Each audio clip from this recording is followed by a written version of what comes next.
అట్లాంటి ఇంకా నా మీద ఎందుకయ్యా మీ కక్ష? ఏమిటి నేను చేసిన తప్పు మీరు చెప్పండి. తప్పులన్నీ మీరు చేశారు, చేయాల్సిందంతా మీరు చేశారు, లక్షల కోట్లు మీరు సంపాదించుకున్నారు, అదేవిధంగా ఆ పెద్ద ఆయన సాగనంపారు. ఇన్ని చేసినటువంటి మీరు లక్ష్మీపార్వతి ఎంత?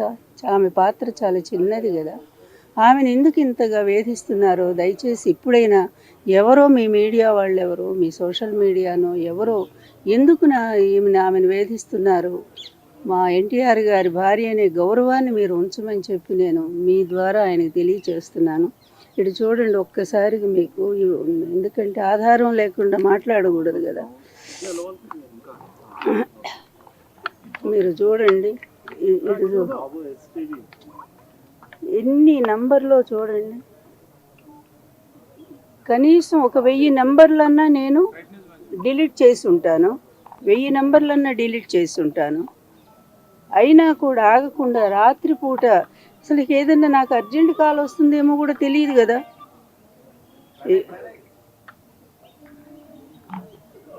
ఎన్ని డిలీట్ చేస్తున్నా ఇంకా ఇగో అన్ని మెసేజ్ కాల్స్ చూడండి. కొన్ని మెసేజ్లు అయితే అంత భయంకరంగా ఉన్నాయి, అవి నేను చూపించలేను, ఎందుకంటే అదే నా పరువు తక్కువ అవుతుంది కనుక. ఇంకెవరుంటారు బాబు? నన్ను విమర్శిస్తుంది ఎవరు ఇన్ని సంవత్సరాలుగా చెప్పండి? ఇంకెవరున్నారు నాకు శత్రువులు? బయట ఎవరైనా ఉన్నారా? పేరు నాకు నేను తెలియకుండా ఎప్పుడు కూడా చెప్పను. కానీ తెలుగుదేశం సోషల్ మీడియా నుంచి ఈ విధంగా వేధిస్తూ ఉన్నారు నన్ను. ఇంకా కూడా ఈరోజు కూడా నా భర్త పోయిన రోజు, ఈరోజు నిజంగా పుట్టెడు దుఃఖంలో ఉన్నాను నేను. ఎందుకంటే ఈరోజు గుర్తొచ్చినప్పుడల్లా నాకు ఆ రోజు గుర్తు వస్తుంది. జనవరి 17 ఆయన అనుభవించిన మానసిక క్షోభ, ఆయన పడ్డ బాధ, నిజంగా ఆయన గుండె ఎలా ఆగిపోయిందో ఇవన్నీ గుర్తొచ్చి నాకు మనసంతా కలిచి వేస్తుంది. ఎవరు మోస్తారు ఈ బాధని చెప్పండి? ఈ రోజుల్లో ఎవరైనా ఉన్నారా? కానీ ఆయన అతిగా ప్రేమించాను కనుక ఆయన బాధను కూడా నేను స్వీకరించాను, ఆయన ఆశయాన్ని కూడా నేను తీసుకున్నాను. అందుకే ఇన్నేళ్ళు కూడా ఒంటరిగానే ఉండి ఆయన కోసమే ఏడుస్తున్నాను, ఆయన కోసమే పోరాటం చేస్తున్నా. అయినప్పటికీ కూడా ఇంకా నన్ను వదిలిపెట్టుకుని ఎందుకు అవమానం చేస్తారు? నేను ఎవరినైనా మిమ్మల్ని మీ వ్యక్తిగత జీవితాలు నేను అడిగానా? మీ అందరికి కూడా తల్లులు ఉన్నారు కదా, మీకు చెల్లెళ్ళు ఉన్నారు, అక్కలున్నారు. ఇంతమంది ఉన్నటువంటి ఒక తల్లి గర్భంలోంచి వచ్చినటువంటి వాళ్ళు అట్లాంటి భాష ఎలా మాట్లాడతారు? అలా ఎందుకు మహిళలను అవమానం చేస్తారు? ప్రతి మహిళలో మీ తల్లిని మీరు ఊహించుకోలేరా? దయచేసి చంద్రబాబు గారు, మీరు ఇట్లాంటి మహిళల మీద జరుగుతున్న ఈ దారుణాలు, ఈ హింస, ఈ అవమానాలు, వీటన్నిటినీ కూడా మీరు నిరోధిస్తే మీకు మంచి పేరు వస్తుందండి. లేకపోతే మహిళలే మీకు శాపం పెడతారండి. సెలవు. నేను చాలా సార్లు చూశాను, కానీ ఇటీవల కాలంలో గెలవని కడప పాత జిల్లాలో 10కి 7 గెలిచాం. ప్రస్తుతం ఈ కడప పార్లమెంట్ లో 7కి 5 గెలిచాం.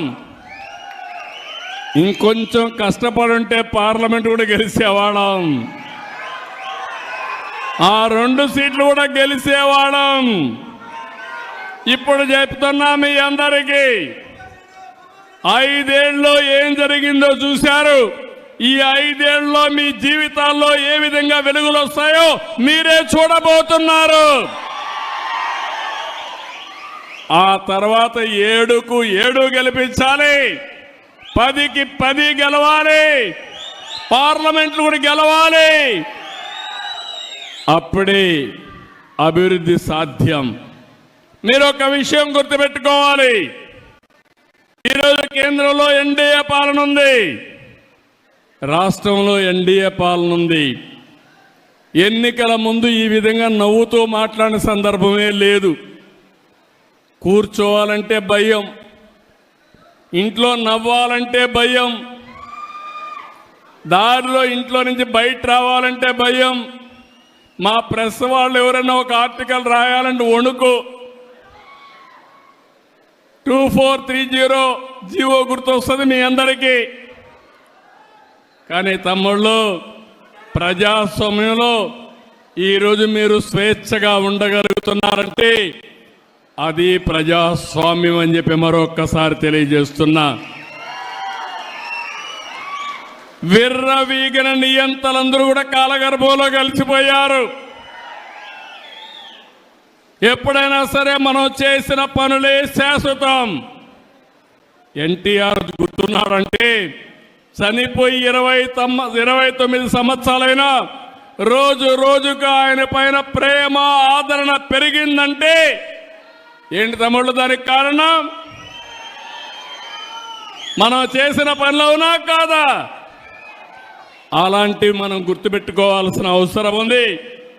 ఈరోజు కేంద్రం వచ్చిన తర్వాత నేను కూడా మీరందరూ ఒక మంచి పని చేశారు. తెలుగుదేశం పార్టీ ఎన్డీఏ కార్యకర్తలు కూడా కష్టపడ్డారు, మెజారిటీ గెలిపించారు.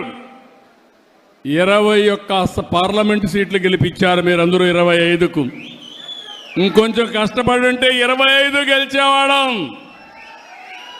అని ఆ 21 సీట్లు ఒక సంజీవనిగా మారాయి. రాష్ట్రం అస్తవ్యస్తంగా ఉంది. వెంటిలేటర్ పైనుండే రాష్ట్రానికి ఆక్సిజన్ కేంద్రం ఇచ్చే పరిస్థితి వచ్చింది. ఈరోజు కష్టాలన్నీ తీరిపోయే పరిస్థితికి వస్తున్నాం, కానీ పూర్తిగా తీరిపోలేదు. అందుకే మీరు ఒక్కసారి ఆలోచిస్తే అమరావతి ప్రాజెక్ట్ని మళ్ళీ ఒకసారి అమరావతిని మనం గట్టెక్కించే పరిస్థితికి వచ్చాం. ఇంకో పక్కన పోలవరానికి ప్రాణం పోసే పరిస్థితికి వచ్చాం. విశాఖపట్నం రైల్వే జోన్ ఇచ్చారు.